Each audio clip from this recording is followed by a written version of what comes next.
Twitter అమ్మేస్తానంటే కొనేస్తానంటూ ఒక trapping question వేశాడు Elon Musk. అప్పుడు కొను కొను కొను కొను అని చెప్పేసి అనేక మంది అన్నారు. అమ్మాలి కదా వాళ్ళు, అమ్ముతానంటే కొంటానన్నాడు. మీకు చేతనైతే ఇంత అవుతుంది చెప్పండి అని చెప్పేసి ఆ సంస్థకు సంబంధించినటువంటి స్థాపకులు అడగటం, నేను రెడీ అని చెప్పేసి బార్గెయిన్ చేయడం, ఫైనల్గా ట్విట్టర్ కొనేయడం జరిగిపోయింది. దాని పేరు ఎక్స్గా మారిపోయింది.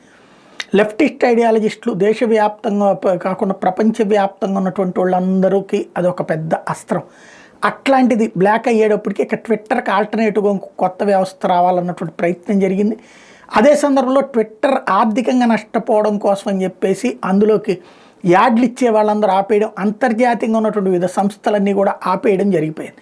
దాంతో ఇక ట్విట్టర్ పని అయిపోయింది, ఎక్స్గా పేరు మార్చుకుంది కానీ అయిపోయింది అనుకుంటే, ఈలోపు ఆ ఎక్స్నే అడ్డుపెట్టి ఎలన్ మాస్క్ కాస్త ట్రంప్కి తోడు నిలబడి మొన్న అమెరికా ఎన్నికల్లో విజయంలో కీలక పాత్ర పోషించాడు. దాంతో ఇప్పుడు ఎలన్ మాస్క్ని ప్రసన్నం చేసుకోవడానికి, ట్రంప్ని ప్రసన్నం చేసుకోవడానికి ఎలన్ మాస్క్ అన్నటువంటి కోణంలో ఎలన్ మాస్క్కి సంబంధించిన ఎక్స్లో కుప్పలు తెప్పలు అడ్వర్టైజ్మెంట్లు కురిపిస్తున్నారు.